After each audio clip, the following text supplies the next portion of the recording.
at the primary plant for General Motors in Detroit, Michigan. When you walk into this massive assembly plant, on the left side wall, there's a huge writing. It is 20 feet by 40 feet, and it says this. Let's take a look at what's written on this wall.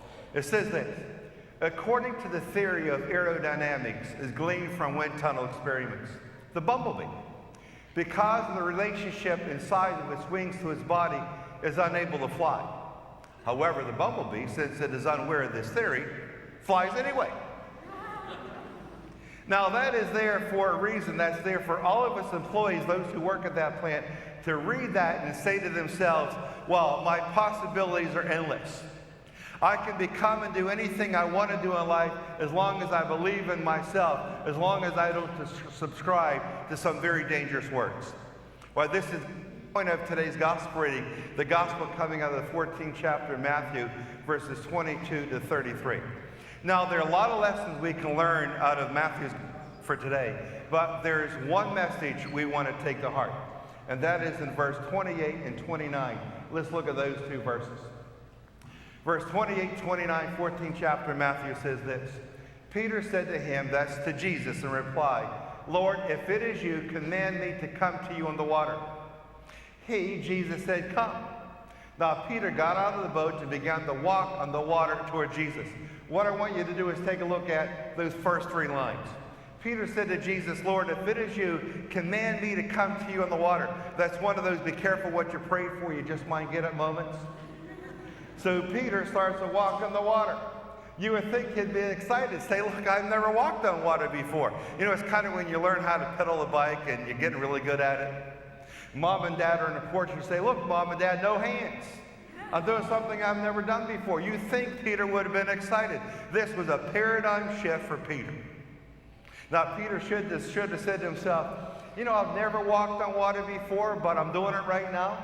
And if I'm able to walk on water, just think of all the things I could do in my life that I thought I would never be able to accomplish, I'd never be able to achieve. Right now, my future horizons have been greatly expanded. I can do just about anything I want to do as long as I put my mind to it. But something went seriously wrong for Peter. What went wrong for Peter as he's successfully walking on this water? Let's take a look at verse 30, 14th chapter of Matthew.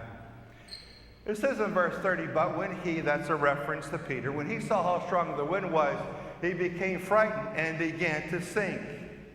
Now, what made Peter frightened? It's not recorded in today's gospel reading. We know this much. Peter was walking on the water. Matthew doesn't say how far he traveled. Did he go 50 feet, 500 feet, a half mile? We know he traveled some distance. What made Peter frightened? And once he got frightened, he began to sink. He said something to himself that frightened him. What was it? Someone just said it over here. I heard the word right over here. Where was it? Exactly right. He said these words right here. Let's take a look. He said, I can't. As he's walking on the water successful, and he's doing a good job walking on the water, something he never did before, all of a sudden he said to himself, I can't. And once he said, I can't to himself, he started to sink. He got frightened, started to sink. Now, apparently he couldn't swim. Because if he started to sink and he could sink and he could swim, he wouldn't worry about that part. Why become frightened? He said, I can't. You know, Webster's Dictionary, 2016 version of Webster's Dictionary, there's 349,112 words in that dictionary. But in that dictionary, there are three words that when you put them together in a phrase are devastating to the human spirit. Let's take a look. The word I, the pronoun I. By itself, it's beautiful. And then the word can and the word not, and when you put them together, you got the conjunction can't. Now, when you put those words together, I can't, and you use them in a phrase, they can kill your dreams. They devastate your creativity. They limit your possibilities. Whenever you say, I can't to anything, then you know this much already. Then you won't be able to, because you said I can't. What horrible words to subscribe to.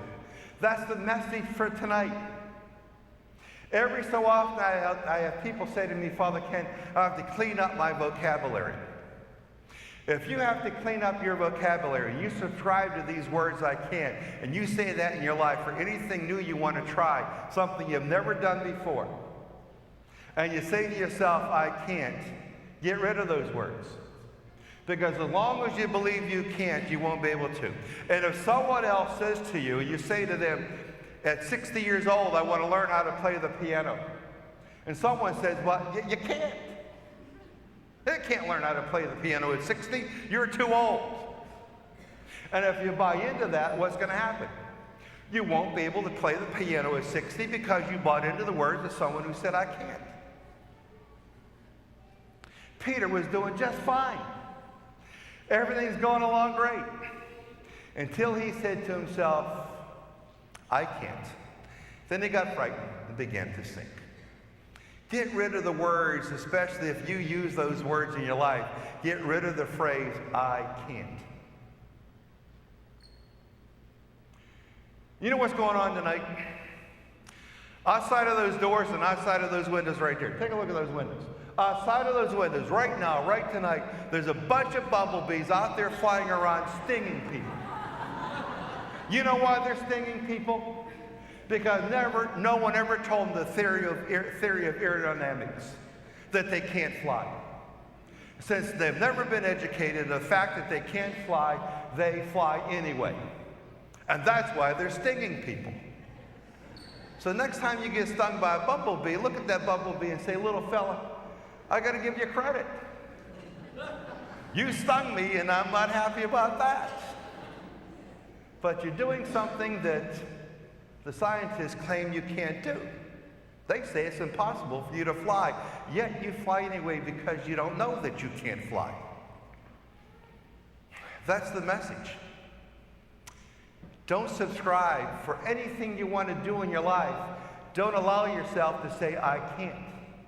And if someone else says to you, you can't, say to them, no, you're wrong. I can't. I am. I'm going to do it.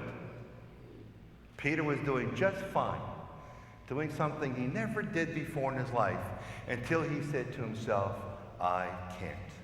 Then he began to sink.